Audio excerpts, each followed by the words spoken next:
ஒரு 30-40 பேர் எல்லாம் ஆளுங்க திம்மு எல்லாம் வந்திருக்காங்க. எல்லாம் எட்டி ஒழிச்சு கதவெல்லாம் உடைச்சி எல்லாம் இதை பண்ணி தொந்தரவு பண்ணிட்டாங்க. எனக்கு உடனே ஃபோன் பண்ணாங்க. ஃபோன் பண்ண உடனே நான் மறுமணி வந்து பார்த்த உடனே அது அவங்கள வீடு இடிக்கிறதுனா ஆள் இல்லாத வீட்டு எதுக்கு இடிக்கிறீங்கன்னு சொல்லி எல்லாம் தடுக்கும் போது எல்லாம் நானும் வந்துட்டு பின்னாடி தடுத்தாங்க. தடுத்துலாம் பொம்பளைங்களாம் தரக்குறையான வாசி அபாவாசமான வாரத்தில் பயங்கரமாக திட்டி எட்டி ஒழிச்சு அந்த கை குழந்தைலாம் அடித்து ஒரு பெண்ணுன்னு பார்க்காம அதுவும் கர்ப்பிணியாக இருக்கிறாங்க அதுவும் கூட பார்க்காம கை குழந்தையோட இருக்கிறவங்கள வந்து ஓங்கி அடித்து கீழே தள்ளனா அந்த அம்மாவுக்கும் அடி கையில் வச்சிருந்த குழந்தைங்க கை முறிவு ஏற்படும். அப்போது நீங்கள் வந்து அரசு ஊழியர்கின்ற பேரில் வந்து மிருகமாக மாறிட்டீங்களா?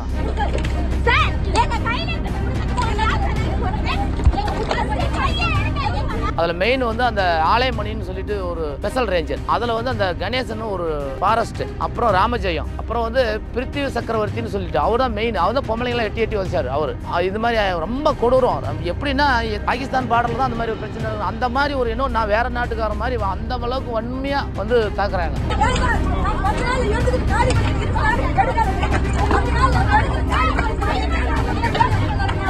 மணி காலையில் 10 to 11 மணிக்குள்ள நடந்தது. போயிட்டாங்க. மறுபடியும் போயிட்டு 3 மணிக்கு வராங்க. எல்லாத்தையும் தரமட்டாக்கிட்டு போயிடுறேன்.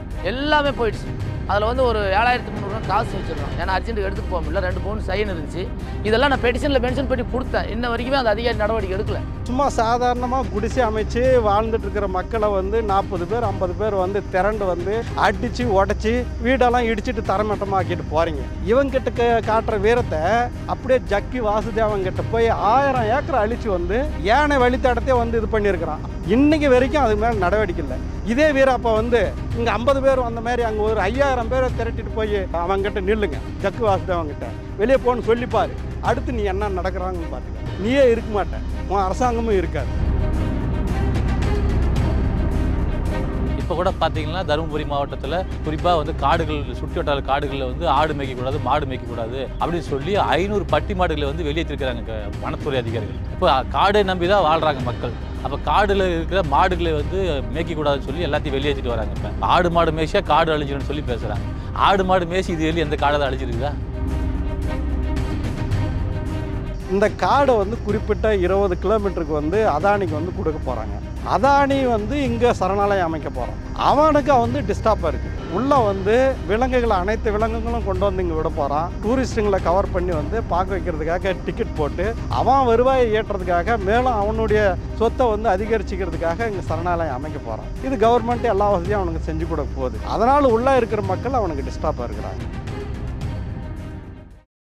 எங்கள் பேர் வந்து கிருஷ்ணா, எங்கள் அப்பா பேர் முனியப்பன். நாங்கள் இங்கே இடத்திட்டு மணல் திட்டுன்னு சொல்லுவாங்க. இதே மாதிரி புளியமரத்து கோம்பு மற்றும் குளிப்பட்டி, கொங்கரப்பட்டி, ஏமனூர், சிங்காபுரம் இந்த மாதிரி ஆத்துவாரமும் ஒரு 250 குடும்பம் நம்ம மாதிரி வாழ்ந்துட்டு இருக்கிறாங்க. பரம்பரையாக மேட்டூர் டேம் எப்போ கட்டினாங்களோ அப்போ இருந்து இங்கே தான் வாழ்ந்துட்டு இருக்கிறாங்க. கீழே விவசாயம் பண்ணுறோம், மீன் பிடிக்கிறோம், இதுதான் மாடு வச்சுருக்கிறோம். குலத்தொழிலே இதுதான். எங்கள் அப்பா காலத்தில் தாத்தா காலத்துலேருந்து 3-4 தலைமுறை அங்கே தான் இருக்கிறோம். ஏதாவது மழை வந்து தண்ணி கொஞ்சம் அதிகமாக ஆயிடுச்சுன்னா அந்த இடமெல்லாம் முழிக்கிறோம். தண்ணி அதிகமாகிடுச்சுன்னா தண்ணி கம்மியாகிடுச்சுன்னா தண்ணி விதை விதைக்கலாம். எல்லா விவசாயமும் பண்ணுவோம். ஆரியம், கம்பு, சோளம் எல்லாமே நம்ம என்னத்துக்கு கிராமத்தில் என்ன தேவைப்படோ அதெல்லாம் விளையும். இதுதான் எங்களுடைய வாழ்வாதாரம். மீன் பிடிப்போம், டெய்லி மார்க்கெட்டில் கூட போட்டுட்டு பிள்ளைங்களை எது ஸ்கூலுக்கு போகிறோம் போயிட்டு வந்து இங்கே தான் இருப்போம். பரம்பரையாக இங்கே தான் இருக்கிறோம். சமீபத்தில் உங்கள் வீடுகளை வந்து வனத்துறை வந்து உடைத்ததாகவும் இங்கேருந்து உங்களை அப்புறப்படுத்துவதாகவும் ஒரு செய்தி வந்து நம்ம கேள்விப்பட்டோம். என்ன நடந்துச்சு, எப்போ நடந்தது? ஆனால் 2021 நோட்டீஸ் கொடுத்தாங்க. நோட்டீஸ் கொடுத்த உடனே நீங்கள் வந்து வெளியேற்றிக்கணும், இதெல்லாம் நீங்கள் காட்டுக்குள்ளே இருக்கக்கூடாது அப்படின்னு சொல்லி நோட்டீஸ் கொடுத்தாங்க. நானும் பல இடத்துல போய் கலெக்டர் அவங்கெல்லாம் கேட்டோம். கலெக்டர் அம்மாவெல்லாம் நேரில் கூட வந்து பார்த்தாங்க. கலெக்டர் அம்மாவுக்கு கேட்டது அவங்க இங்கே இருக்கிறது ஒன்றும் தொந்தரவு இல்லைப்பா, இது வந்து கீழே இருக்கிறதுல பிடபிள்யூடி வருது, தண்ணிக்கு சொந்தமானது.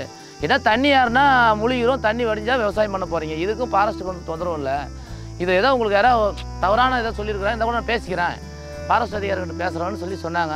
பல முறை அந்த மாதிரி சொல்லியும் கடைசியில் வந்து அவங்க அது அப்படியே நின்றுச்சு, ஸ்டாப் ஆகிடுச்சு ஓரளவுக்கு. இப்போ திடீர்னு போன மாதம் மே மாதம் 3ஆம் தேதி வந்து 2021 அப்புறம் கலெக்டரை போய் சந்திக்கிறீங்க, இந்த மாதிரி சொல்கிறாங்க. அதற்கு பிறகு வந்து நடக்கலை, 24 வரைக்கும் இல்லை. இது ஆமாம் அது அப்படியே தொடர்ச்சி அப்பப்போ வருவாங்க, கேட்பாங்க. இது இந்த மாதிரி வீடு அடிக்கிற அளவுக்குலாம் வரல. அந்த அம்மா கலெக்டர் மேடம் சொன்னாங்க. மற்றும் அவங்க அதிகாரிகளை டிஎப் லெவல்லேயே அவங்கள வந்து அவங்களுக்கு தொந்தரவு பண்ணக்கூடாது அப்படின்ற மாதிரி தான் சொன்னாங்க. கடைசியில் வந்து திடீர்னு பார்த்தீங்கன்னா இங்கே 3ஆம் தேதி வந்து நோட்டீஸ் கொடுத்துருவாரு. கார்டு இந்த ராமஜெயன் சொல்லிட்டு கணேசன், இன்னும் யாரோ ஒரு 2-3 பேர் எல்லாம் வனத்துறை அதிகாரிகள் வந்து நோட்டீஸ் கொடுத்தாங்க. நம்ம வீட்டில் இல்லை, பசங்களை வந்து மிரட்டி கதவுல ஒட்டிட்டு வந்து என்ன கூப்பிட்டு நேரடி விசாரிச்சு மிரட்டி என்கிட்ட நோட்டீஸ் கொடுத்தாங்க பங்களாவிலேயே.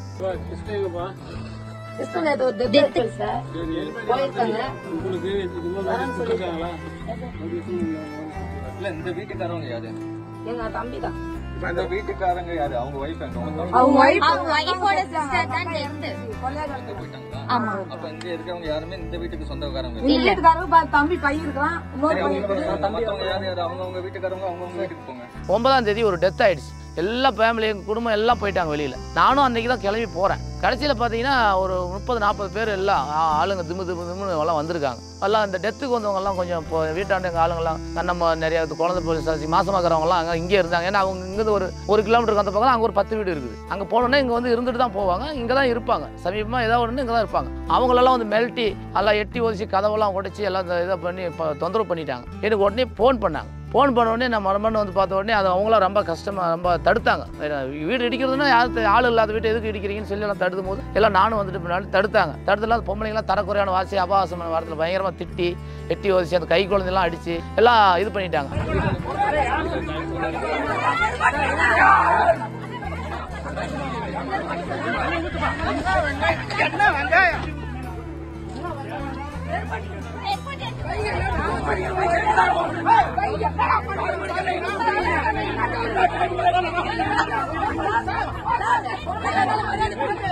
இந்த இடத்துல வந்து ஒரு 5 குடும்பம் இருக்குது. அதே போல் இன்னும் பல்வேறு இடங்களில் வந்து 30 குடும்பம், 40 குடும்பம், 10 குடும்பம், 50 குடும்பம் வரைக்கும் தனித்தனியாக இருக்கிறாங்க இந்த காட்டுக்குள்ளே.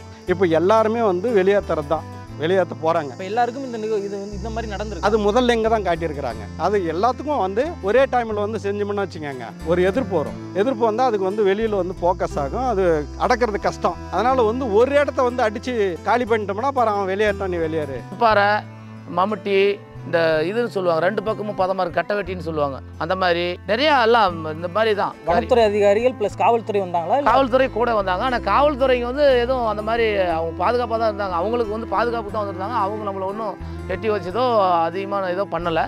மெயின் வந்து வனத்துறை அதிகாரிகள் தான் இதில் முழுக்க செயல்பட்டவங்க. அதில் மெயின் வந்து அந்த ஆலைமணின்னு சொல்லிட்டு ஒரு ஸ்பெஷல் ரேஞ்சர், அதில் வந்து அந்த கணேசன் ஒரு ஃபாரஸ்ட்டு, அப்புறம் ராமஜெயம், அப்புறம் வந்து பிருத்திவி சக்கரவர்த்தின்னு சொல்லிட்டு அவர் தான் மெயின். அவர் தான் பொம்பளைங்களாம் எட்டி வச்சார். அவர் இது மாதிரி ரொம்ப கொடூரம். எப்படின்னா எந்த மாதிரி நடந்துக்கிறாங்கன்னா அந்த மாதிரி யாருமே நடந்துக்க முடியாது. பாகிஸ்தான் பார்டரில் தான் அந்த மாதிரி ஒரு பிரச்சனை நடக்கும். அந்த மாதிரி ஒரு இன்னும் நான் வேற நாட்டுக்கார மாதிரி அந்த அளவுக்கு வன்மையாக வந்து தாக்குறாங்க.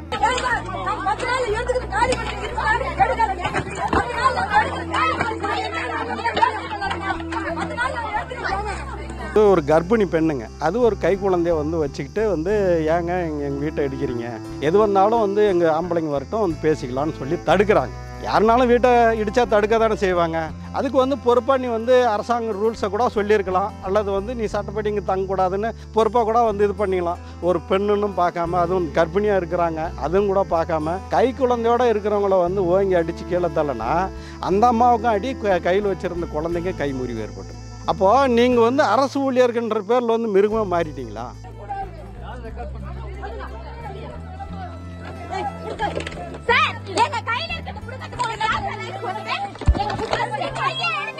நாங்கள் என்ன பண்ணோம், 108 கவர்மெண்ட் ஆம்புலன்ஸ் ஃபோன் பண்ணி எல்லாத்தையும் அதில் அடிப்பட்டவங்களாம் கூட்டிட்டு தலைமை மருத்துவமனை பெண்ணாகரம் போயிட்டோம். அங்கே போயிட்டு நாங்கள் இவங்கள வைத்தியம் பார்க்கறதுக்கு நாங்கள் அங்கே இருக்கிற சமயத்தில் மறுபடியும் ஒரு 30 பேர் எல்லாம் போயிட்டு வந்து நாங்களாம் போயிட்டு யாருமே இல்லை, எல்லா பொருளும் அந்த வீட்லேயே தான் இருக்குது. போயிட்டு மறுபடியும் நாங்களாம் பெண்ணாரத்தில் இருந்தோம். அங்கே இருக்கும்போது எல்லாம் வந்து எல்லாம் பூரா இடிச்சு நாஸ்தி பண்ணி முதல் தடவை வந்து பண்ணிடுறாங்க. நீங்கள் ஹாஸ்பிட்டல் போகிறீங்க, போயிட்டோம். திருப்பி நாங்கெல்லாம் போயிட்டாங்கன்னு தெரிஞ்சு மறுபடியும் ஒரு 30 பேர் வராங்க. போயிட்டு வந்தவங்க ரிட்டர்ன் மணி காலையில் 10 to 11 12 மணிக்குள்ள நடந்தது. போயிட்டாங்க. மறுபடியும் போயிட்டு 3 மணிக்கு வராங்க. எல்லாத்தையும் தரமாட்டாக்கிட்டு போயிடுறாங்க. எல்லாமே போயிடுச்சு.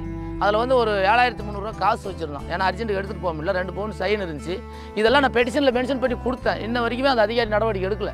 எஃப்ஐஆர் போடப்பட்டு எஃப்ஐஆர் போடல, சிஎஸ்ஆர் மட்டும் கொடுத்துருக்காங்க. அந்த அட்மிட் ஆனவங்க பொண்ணுகள் 3 பேர், அவங்களுக்கு சிஎஸ்ஆர் கொடுக்கல. எனக்கு மட்டும் தான் கொடுத்துருக்காங்க. கொடுத்த பெட்டிஷனுக்கு மட்டும்.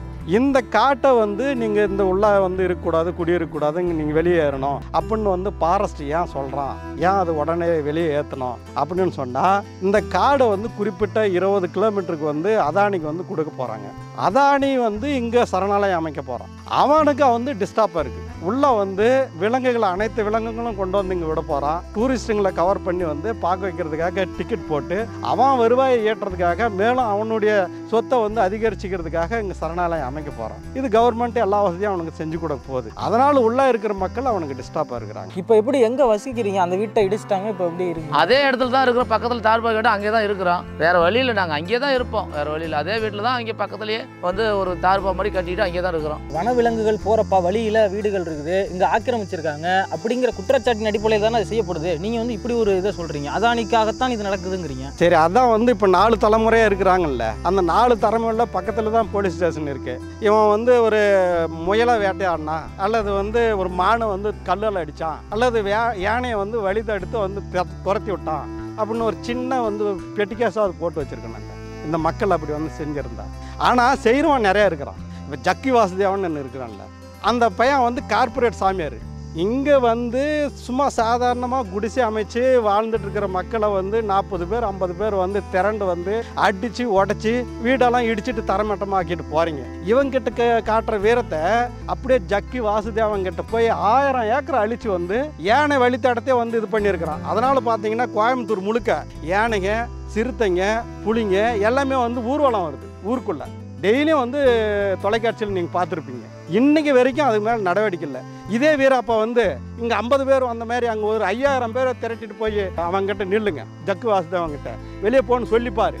அடுத்து நீ என்ன நடக்கிறாங்கன்னு பார்த்துக்க. நீயே இருக்க மாட்டேன், உன் அரசாங்கமும் இருக்காது. மக்களால் தான் காடு அழிக்கப்படுது அப்படின்னு சொல்கிறது வந்து அப்பாட்டமான ஒரு பொய்யுங்க. எங்கள் பெண்ணாகரம் ஏரி ஒரு ஒட்டி வந்து பார்த்தீங்கன்னா 3 மலைகள் வந்து காணாமல் போயிருக்குது. அங்கே என்னென்னா குறிப்பாக வந்து அந்த மலைகளை வெட்டி கருப்பு கல் வந்து ஏற்றுமதி பண்ணுறாங்க. ஐரோப்பியா, அமெரிக்கா, வெளிநாடுகளுக்கு வந்து ஏற்றுமதி பண்ணுறாங்க. அப்போ மக்களால் தான் காடு அழிதுன்னு சொல்கிறது வந்து தப்புங்க. இப்படி வந்து முதலாளிகளுக்காக இந்த அரசு வந்து திட்டமிட்டு மலைகளை வந்து உடைக்கப்படுதுன்றது தான் யதார்த்தமான நிலைமையாக இருக்குது. இப்போ ஆயிரக்கணக்கான மலைகளே காணாமல் போயிடுச்சு.